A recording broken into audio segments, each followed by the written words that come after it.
Salam dalam kasih Tuhan Yesus.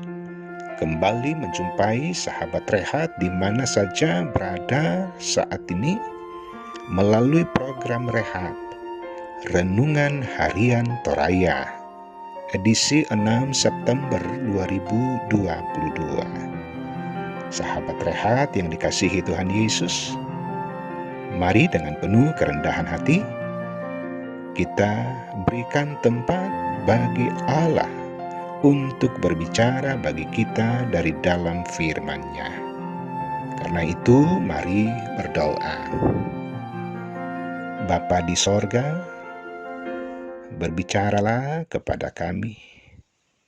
Kami telah sedia untuk mendengarkan firman-Mu. Dengan firman ini, kehidupan beriman kami semakin dikuatkan, semakin dimotivasi untuk hidup dari teladan-teladan Tuhan Yesus. Layakkan kami menerima firman-Mu dan berbicaralah di dalam nama Tuhan Yesus. Amin. Pembacaan Alkitab dari Yeremia 19 ayat 1 sampai 15. Pelajaran dari buli-buli yang pecah. Beginilah pula firman Tuhan kepadaku. Pergilah membeli buli-buli yang dibuat dari tanah, lalu ajaklah bersama-sama engkau beberapa orang tua-tua bangsa itu dan beberapa orang imam yang tertua. Kemudian berangkatlah ke lembah Ben Hinnom yang di depan pintu gerbang beling. Serukanlah di sana perkataan-perkataan yang akan kusampaikan kepadamu. Katakanlah, dengarlah firman Tuhan, hai raja-raja Yehuda dan penduduk Yerusalem. Beginilah firman Tuhan semesta alam, Allah Israel, sesungguhnya aku akan mendatangkan malapetaka kepada tempat ini, sehingga telinga orang yang mendengarnya mendenging. Sebab mereka telah meninggalkan aku, telah memberikan tempat ini kepada Allah asing dan telah membakar korban di sini kepada Allah lain yang tidak dikenal oleh mereka sendiri dan oleh nenek moyang mereka dan oleh raja-raja Yehuda. Mereka telah membuat tempat ini penuh dengan darah orang-orang yang tidak bersalah. Mereka telah mendirikan bukit-bukit pengorbanan bagi Baal untuk membakar anak-anak mereka sebagai korban bakaran kepada Baal. Suatu hal yang tidak pernah kuperintahkan atau kukatakan dan yang tidak pernah timbul dalam hatiku.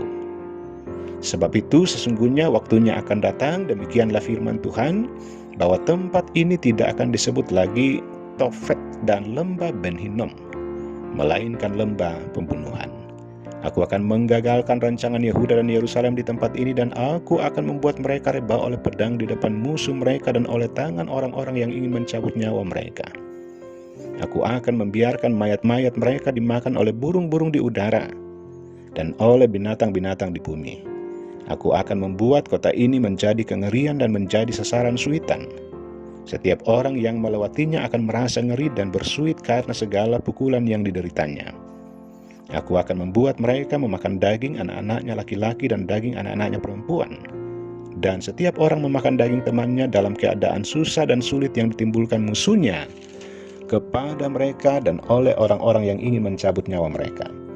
Selanjutnya pecahkanlah buli-buli itu di depan mata orang-orang yang turut bersama-sama engkau.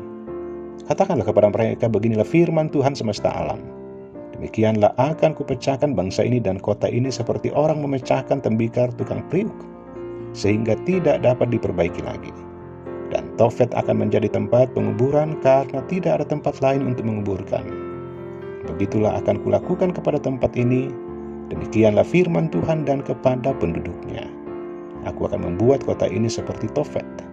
Rumah-rumah Yerusalem dan rumah-rumah para raja Yehuda akan menjadi najis seperti tempat Tofet, yakni segala rumah yang di atas sotonya orang membakar korban kepada segala tentara langit dan mempersembahkan korban curahan kepada Allah lain. Ketika Yeremia pulang dari Tofet, kemana Tuhan telah mengutusnya untuk bernubuat, berdirilah ia di pelataran rumah Tuhan dan berkata kepada segenap orang banyak, beginilah firman Tuhan semesta alam, Allah Israel, sesungguhnya aku akan mendatangkan ke atas kota ini dan ke atas segala kota sekitarnya seluruh malapetaka yang telah kukatakan akan menimpa mereka. sebab mereka berkeras kepala dan tidak mendengarkan perkataan-perkataanku. Amin. Dengarlah yang patut didengar. Sahabat Rehat, bayangkanlah bagaimana sulitnya hidup kalau tidak tahu harus kemana dan bagaimana. Lebih mudah seekor kuda berjalan ke suatu tempat yang baru sama sekali daripada seorang muda yang hendak pergi ke tempat yang tentangnya ia belum pernah mendengar apapun. Kuda bergerak dengan naluri, tetapi manusia bergerak dalam kesadaran dan tanggung jawab. Ada kebebasan memilih, memenuhi panggilan hidupnya. Untuk itulah mendengar firman Tuhan menjadi keniscayaan.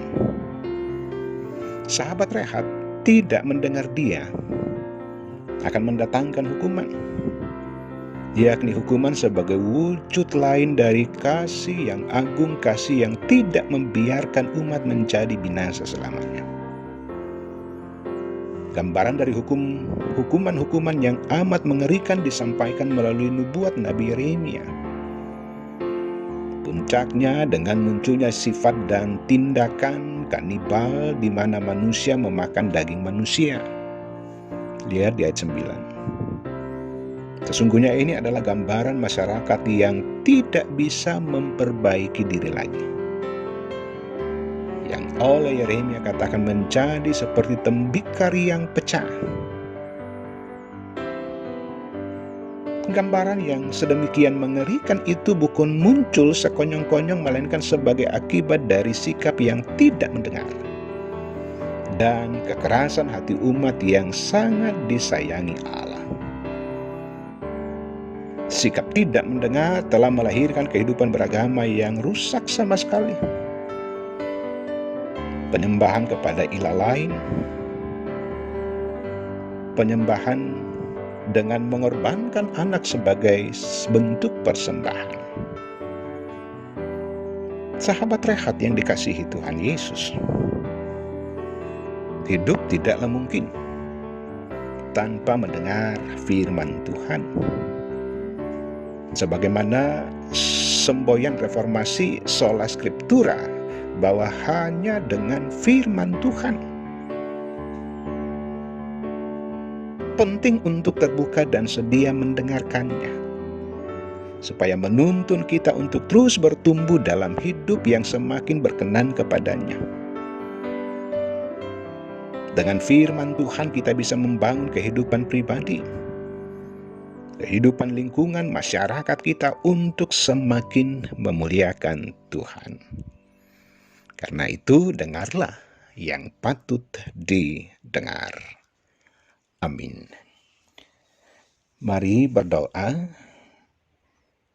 Bapa di sorga, syukur firman Tuhan di hari ini yang sudah menyapa setiap anak-anak Tuhan, tentunya di dalam kondisi dan keberadaan masing-masing. Firman Tuhan selalu baik adanya untuk menuntun, untuk mengokohkan, bahkan untuk memotivasi kami untuk hidup dari dalam kebenaran-kebenaran firman Tuhan. Hari ini, setiap anak-anak Tuhan dituntun untuk hanya mendengarkan suara Tuhan saja dari dalam firman-Mu. Bahwa dengan firman Tuhan, kehidupan kami semakin dibaharui. Dengan firman Tuhan, kami dimungkinkan untuk melakukan perkara-perkara yang indah, yang berkenan, dan yang menyenangkan hati Tuhan. Bapa di sorga, di hari ini Tuhan mengasihi anak-anak Tuhan yang tentunya dalam keterbatasan, karena intensnya pergumulan kehidupan, karena beban sakit penyakit, karena beban duka cita, bahkan juga relasi dengan sesama kami yang sering terputus. Biarlah Tuhan senantiasa menuntun dan memelihara anak-anak Tuhan dengan cara Tuhan yang luar biasa. Dan senantiasa yakin dan percaya bahwa bersama dengan Tuhan kehidupan kami semakin diberkati. Terpujilah Engkau. Segala dosa, keterbatasan kami mohon ampun di dalam nama Tuhan Yesus. Amin. Sahabat Rehat yang dikasihi Tuhan Yesus, demikian sapaan firman Tuhan di hari ini.